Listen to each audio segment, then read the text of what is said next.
नमस्कार, मैं आर के सक्सेना मास्टरमाइंड कोचिंग रीवा के एजुकेशनल इस प्लेटफॉर्म में आप सभी लोगों का एक बार पुनः बहुत बहुत स्वागत और अभिनंदन करता हूँ। ये मेरी हिस्ट्री की क्लास है और प्राचीन भारतीय इतिहास में पढ़ा रहा हूँ।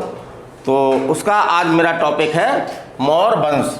तो भारतीय इतिहास में, प्राचीन भारतीय इतिहास में मौर्य वंश का एक महत्वपूर्ण स्थान है और कॉम्पिटिटिव एग्ज़ाम चाहे कोई भी हो, मौर्य वंश से क्वेश्चन बनते हैं आपके। तो मैं बहुत डिटेल नहीं बताऊंगा, मैं केवल उन्हीं फैक्टों को बताऊंगा, उन्हीं फैक्टों को समझाऊंगा जो आपके एग्ज़ाम की दृष्टि से इम्पोर्टेंट है। तो चलिए हम शुरू करते हैं। बच्चे हमारे सामने बैठे हुए हैं। तो आज कौन सा वंश है? मौर्य वंश है ना। तो चलिए हम मौर्य वंश के बारे में बताते हैं। और मौर्य वंश हमारा एक वीडियो में कंप्लीट नहीं होगा, क्योंकि एक वीडियो में कंप्लीट करने से या तो वीडियो लंबा हो जाएगा या छोटा करेंगे तो बहुत सारे आवश्यक फैक्ट छूट जाएंगे। तो ये 2 पार्ट में होगा हमारा। तो फर्स्ट पार्ट में हमने कहाँ से लिया है? आपका चंद्रगुप्त मौर्य लिया है हमने, और दूसरा शासक बिंदुसार लिया है, और थोड़ी सी जानकारी मौर्य वंश के बारे में ली है। चलिए हम चलते हैं। तो पहला हम फैक्ट देखते हैं। ये क्वेश्चन एग्जाम में आया हुआ है कि भारतीय इतिहास की व्यवस्थित जानकारी जो है हमको कहाँ से मिलने लगती है। तो कहाँ से मिलने लगती है? मौर्य वंश से। माने मौर्य वंश से हमको भारतीय इतिहास जो है व्यवस्थित रूप से जो है वो प्राप्त होने लगता है। फिर हम आगे चलते हैं। तो मौर्य वंश का प्रथम शासक कौन था? मौर्य वंश की स्थापना किसने की थी? तो अब हम आते हैं चंद्रगुप्त मौर्य। तो मौर्य वंश का ये क्या था? संस्थापक था। तो ये क्वेश्चन कई एग्जाम में आया है कि मौर्य वंश का संस्थापक कौन था। तो मौर्य वंश का संस्थापक कौन था? चंद्रगुप्त मौर्य। यहाँ पे आप एक चीज़ देखिएगा कि भारतीय इतिहास में करीब 3 से 4 चंद्रगुप्त प्रसिद्ध हैं, है ना। तो एक चंद्रगुप्त को दूसरे चंद्रगुप्त के स्थान पर बिल्कुल फिट नहीं करना है। ये मौर्य वंश का चंद्रगुप्त, चंद्रगुप्त विक्रमादित्य, चंद्रगुप्त प्रथम, इस तरह के नाम भी आपके इतिहास में मिलते हैं। तो बच्चे क्या करते हैं कि आपस में कन्फ्यूज हो जाते हैं। तो हमको ये कन्फ्यूज नहीं होना है। आज से ही हम जो है वो उस कन्फ्यूजन को क्लियर करते हुए चलेंगे। तो ये कौन सा आपका चंद्रगुप्त है? चंद्रगुप्त मौर्य। इसने मौर्य वंश की जो है वो स्थापना की, और किसकी सहायता से? चाणक्य की सहायता से इसने स्थापना की। और एक क्वेश्चन आपका ये पूछता है कि किस वंश का इसने अंत किया था? तो नंद वंश के का इसने अंत किया था। और नंद वंश के अंतिम शासक कौन? घनानंद। कौन है आपका? घनानंद। तो घनानंद को पराजित कर जो है उसने मौर्य वंश की स्थापना की। तो चंद्रगुप्त मौर्य ने मौर्य वंश की स्थापना किसकी सहायता से? चाणक्य की सहायता से, जो इनके प्रधानमंत्री बने। और नंद वंश के अंतिम शासक घनानंद को पराजित कर मौर्य वंश की, एक बहुत बड़े वंश की स्थापना की। किसने की? चंद्रगुप्त मौर्य ने। तो ये एग्जाम में आपको क्वेश्चन आया है कि चंद्रगुप्त मौर्य ने किसको पराजित कर मौर्य वंश की स्थापना की। ये एमपी पुलिस में क्वेश्चन आया था आपका, मध्य प्रदेश पुलिस में। तो क्या है आंसर आपका? घनानंद। चलिए हम आगे चलते हैं। चंद्रगुप्त मौर्य गद्दी पर कब बैठा? तो ये सन पूछा गया है। तो 323 ईसा पूर्व, 323 ईसा पूर्व जो है वो चंद्रगुप्त मौर्य जो है वो मगध की गद्दी पर बैठा। फिर राजधानी क्या थी इनकी? तो राजधानी पाटलिपुत्र, जिसको आज में हम क्या बोलते हैं? पटना बोलते हैं। बिहार का पटना, उसी का प्राचीन नाम क्या था आपका? पाटलिपुत्र था। चलिए हम आगे चलते हैं। जैसा कि ये जैन धर्म का अनुयायी था। ये पूछा गया एग्जाम में क्वेश्चन कि चंद्रगुप्त मौर्य जो है वो किस धर्म का अनुयायी था?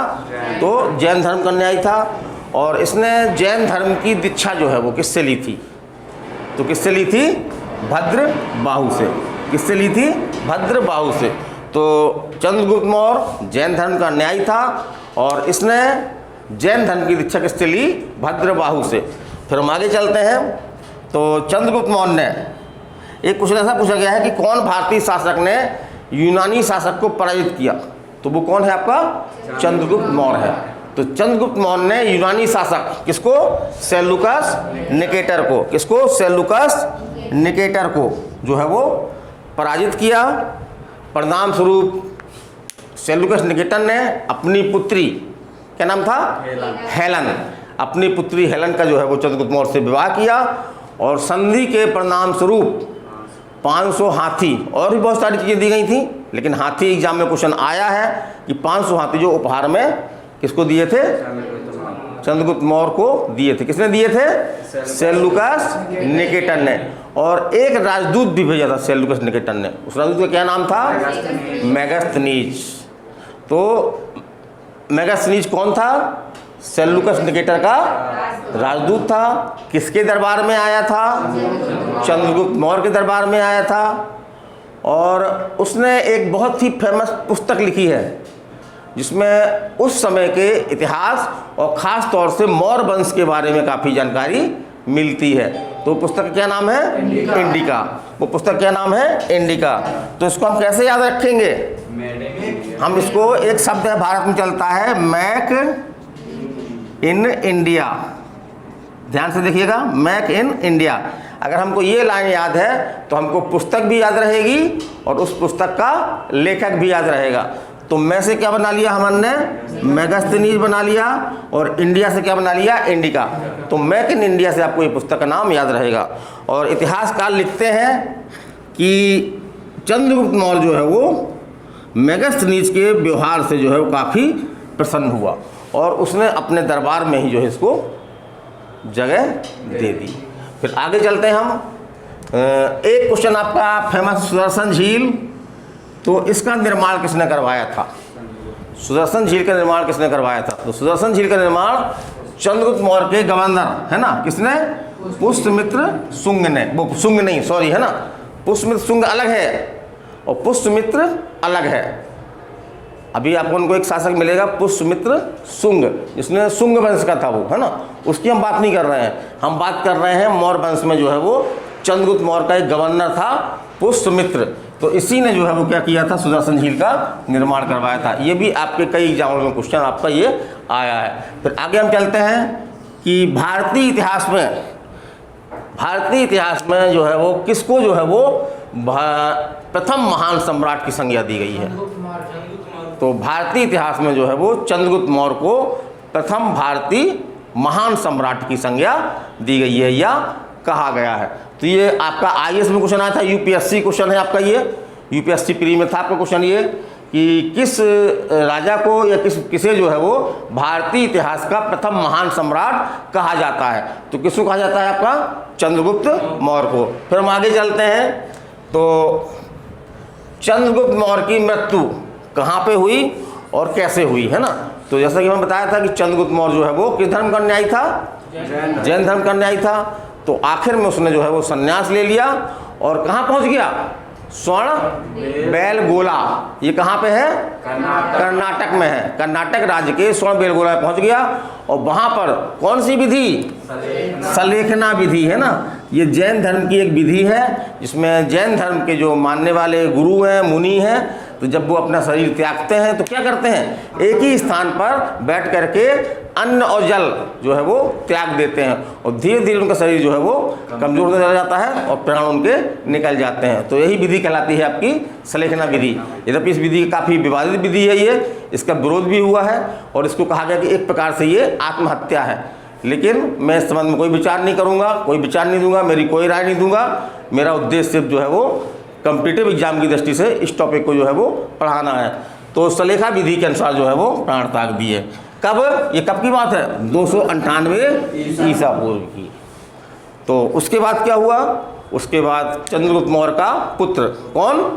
बिंदुसार। तो हमने बिंदुसार लिख रखा है।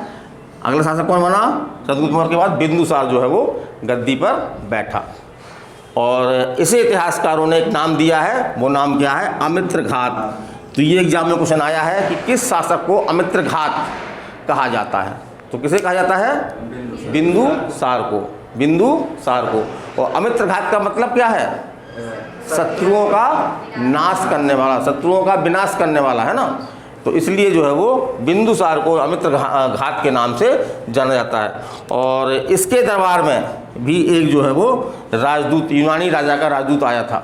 ये क्वेश्चन आपके आया है एग्जाम में, कई एग्जाम में, कि इसके दरबार में, किसके दरबार में? बिंदुसार के दरबार में यूनानी शासक एंटीयोकस, कौन है?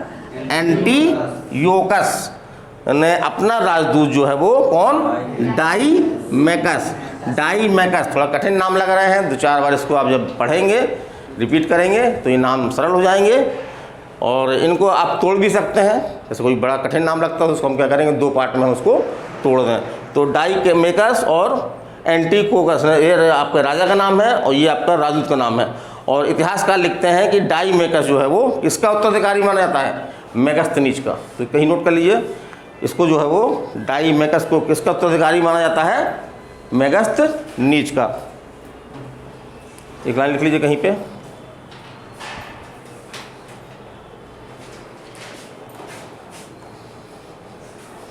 फिर हम आगे चलते हैं तो बिंदुसार के समय जो है वो तक्षशिला में जो है वो 2 विद्रोह हुए, जिसको दबाने के लिए बिंदुसार ने जो है वो अपने बड़े पुत्र कौन, सुसीम और दूसरा अशोक को भेजा।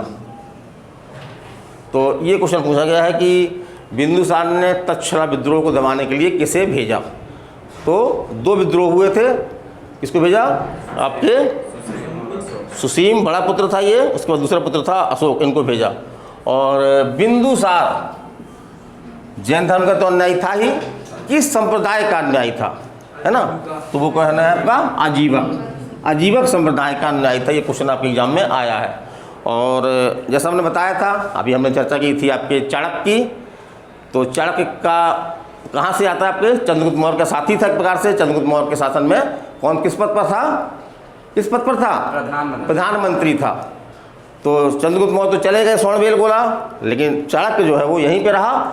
और इतिहासकार लिखते हैं कि बिंदुसार के शासन का मुख्य संचालक जो कौन था, आपका चाणक्य था। और एक हम चीज़ और बता दें, आपके चाणक्य का नाम आया है, तो चाणक्य के 2 नाम और हैं, वो कौन कौन से हैं, विष्णुगुप्त और कौटिल्य। कौन कौन से, विष्णुगुप्त और कौटिल्य, चलिए बोलिए कौन कौन से, विष्णुगुप्त और कौटिल्य। फिर एक तारानाथ नामक जो है एक बौद्ध विद्वान है, उन्होंने जो है वो ये लिखा है कि बिंदुसार को जो है वो 16 राज्यों का विजेता बताया। तो ये पूछता था किसे विजेता बताया 16 राज्यों का, किसको बताया, बिंदुसार को। तो ये हमारा मौर्य वंश का पार्ट फर्स्ट था। सेकंड में हम आपको मौर्य वंश के बारे में बताएंगे। इसके बाद तीसरा शासक आपका कौन था, अशोक। तो अशोक अपने आप में एक महान सम्राट था, बहुत सारी जानकारियां हैं अशोक के बारे में। तो मेरा अगला कल का टॉपिक, आज कौन तारीख है आपकी, आज 29 अप्रैल 2022 है। कल 30 अप्रैल 2022 को हमारा टॉपिक होगा अशोक और मौर्य वंश का अंतिम शासक, है ना। तो हम पूरे मौर्य वंश के बारे में जानकारी बताएंगे, मौर्य वंश की राजनीतिक व्यवस्था, प्रशासनिक व्यवस्था और भी जो फैक्ट आपकी एग्जाम में आते हैं, तो वो हम सब आपको अगले वीडियो में बताएंगे। तो विदा दीजिए, नमस्कार, धन्यवाद।